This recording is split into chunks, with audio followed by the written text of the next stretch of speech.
ప్రస్తుత కాలంలో గాలి కాలుష్యం ఊపిరితిత్తులను పాడు చేయడం మాత్రమే కాదు, కిడ్నీలపై కూడా చాలా తీవ్రమైన ప్రభావాన్ని చూపుతుందని తాజా పరిశోధనలు వెల్లడించాయి.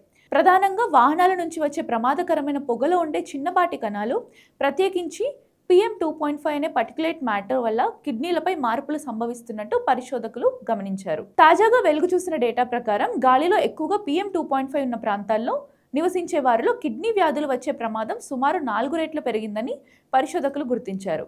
అంటే గాలిలో ఈ హానికరమైన కణాలు ఎక్కువగా ఉన్న ప్రాంతాల్లో నివసించే వ్యక్తులు కిడ్నీ సమస్య కోసం ఆసుపత్రిలో చేరే వారి సంఖ్య మిగతా ప్రాంతాల కంటే 4 రెట్లు ఎక్కువగా ఉంటుందని లెక్కలు చెబుతున్నాయి. ప్రత్యేకించి హై ట్రాఫిక్ రోడ్ల దగ్గర, పరిశ్రమలు ఎక్కువగా ఉన్న ప్రాంతాల్లో నివసించే వారిలో ఈ ప్రమాదం మరింత ఎక్కువగా కనిపిస్తుంది. ఈ పొగలోని కణాలు కిడ్నీల లోపల చేరిన తర్వాత అక్కడ వాపును ప్రేరేపిస్తాయి. ఇది క్రమంగా కిడ్నీ కణజాలాన్ని దెబ్బతీసి వాటి ఫిల్టరింగ్ పనితీరు తగ్గేలా చేస్తుంది. పరిశోధకులు చెప్పిన ప్రకారం ఈ గాలి కాలుష్యం కారణంగా కిడ్నీలు చిన్న వయసులోనే క్షీణించడం కూడా సంభవిస్తుంది. సాధారణంగా 50 నుంచి 60 సంవత్సరాల తర్వాత కిడ్నీలు క్షీణించడం కనిపిస్తుంటే, గాలి కాలుష్యం ఎక్కువగా ఉన్న ప్రాంతాల్లో 30 నుంచి 40 సంవత్సరాల వయసులోనే కిడ్నీల పనితీరు గణనీయంగా పడిపోతుందని, లేదా కిడ్నీ డిసీజ్లో ఏర్పడే అవకాశం పెరగడం గమనించారు.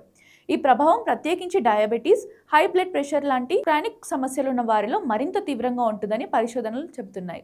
అంటే గాలి కాలుష్యం కిడ్నీలను సైలెంట్గా దెబ్బతీసే ఒక కారకంగా పరిగణిస్తున్నారు. గాలి కాలుష్యాన్ని తగ్గించడం, PM2.5 స్థాయిలను నియంత్రించడం, ప్రజలు మాస్కులు ధరించడం, ఎయిర్ ఫిల్టర్లు, ఎయిర్ ప్యూరిఫైయర్స్ వంటివి ఉపయోగించడం మొదలైన చర్యలు కిడ్నీల ఆరోగ్యాన్ని కాపాడేందుకు సహాయపడతాయని సూచిస్తున్నారు.